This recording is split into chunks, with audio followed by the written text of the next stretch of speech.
이번에 그 수사 검사 명단의 그 초안을 작성한 것이 이재명 대표 측의 측근들이 작성을 주도했다. 뭐 이런 거예요. 대외적으로는 당 홍보국이 제작을 했지만 실제로 저 데이터를 모으고 초안을 만든 건 이재명 대표 측 인사들이다라는 얘기가 나온 거예요. 한번 넘겨봐 주시죠.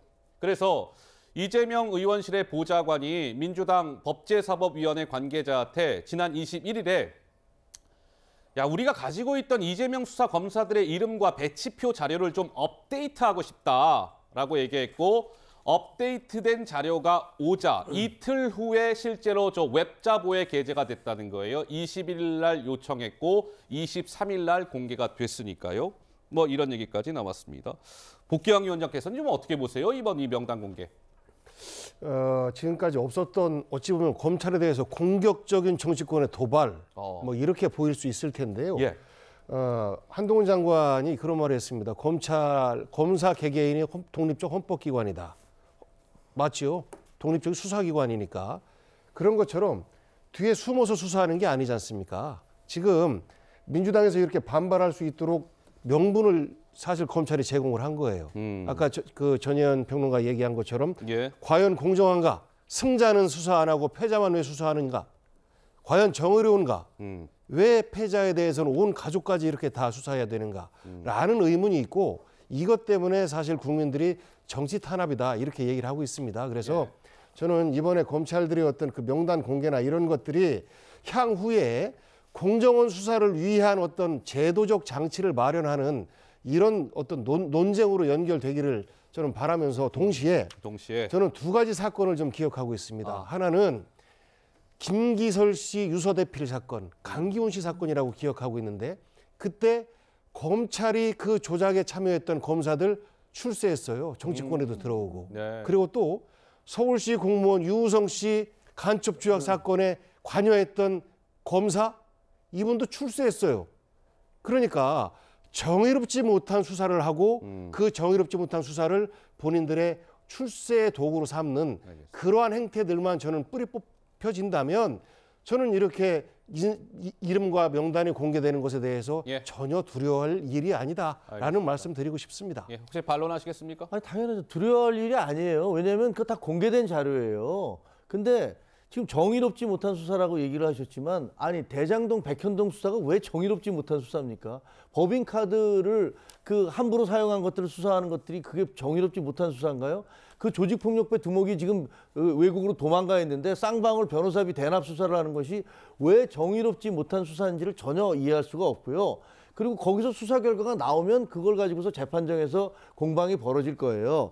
근데 지금 여기서 이 검사들의 이름을 윤사단이라는 그 마크를 찍어서 그 돌리고 있는 이유는 간단하잖아요. 지지자들한테 저 사람들한테 양념폭탄 보내라. 저 사람들을 그 어떤 식으로 분명히 다 알아낼 거예요. 전화번호 다 알아내고 어떤 식으로든 다 공개될 겁니다. 그럼 저 사람들에 대해서 그 공격하라는 어떻게 보면 일종의 신호 아니겠어요. 네. 그리고 저 이재명 대표실에서 그 자료를 요구해서 사실상은 이재명 대표실에서 만들었다라는 것들이 지금 그런 식으로 가고 있는데 궁금한 게 그전에 이상직 의원하고 그다음에 이번에 노웅래 의원 문제가 생겼을 때 그렇게 하셨나요?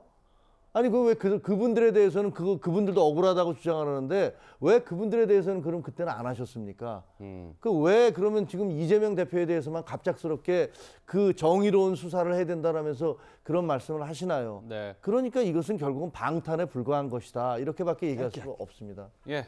그러니까 정의와 공정 이 부분은 실현돼야 되는 과제이고 그러려면 승자와 패자 공정하게 수사해라.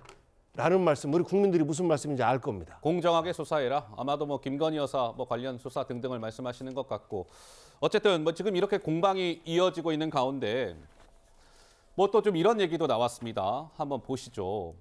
민주당 법제사법위원회 관계자가 뭐 이렇게 얘기합니다. 이재명 대표 측에서 국민의힘은 판사를 흔드는데 민주당은 왜 못하느냐며 서울중앙지법 영장 전담 판사들의 성향 등을 분석해달라고 요청해왔다라는 얘기까지 나왔습니다. 그러니까 검사들의 실명 공개에 이어서 뭔가 이제 판사를 겨냥하는 듯한 발언까지 나온 것이죠. 천하람 변호사 한 말씀 드릴까요? 저거는 진짜 피해의식인지 뭔지 솔직히 이해를 못하겠습니다. 아니 국민의힘에서요 어떻게 영장 전담 판사들을 흔듭니까? 저는 막 터무니없는 얘기고요. 여기 옆에 우리 김종혁 비대위원 앉아 있습니다만은 저희가 판사들을 마음대로 할 수 있다고 하면 주호영 비대위원장 그 이준석 대표한테 져가지고 날아갔겠습니까? 저희 당의 지도부의 명운이 달려 있는 사건도 이준석이 이겼어요. 그것만 봐도 저희가 뭐 국민의힘이 모든 판사들을 좌지우지하고 그럴 수 있지 않다라는 게 확연히 드러나는 사건이거든요. 또 한 가지 말씀드리겠습니다. 저희가 이제 정권이 지금 초기라서 그렇죠.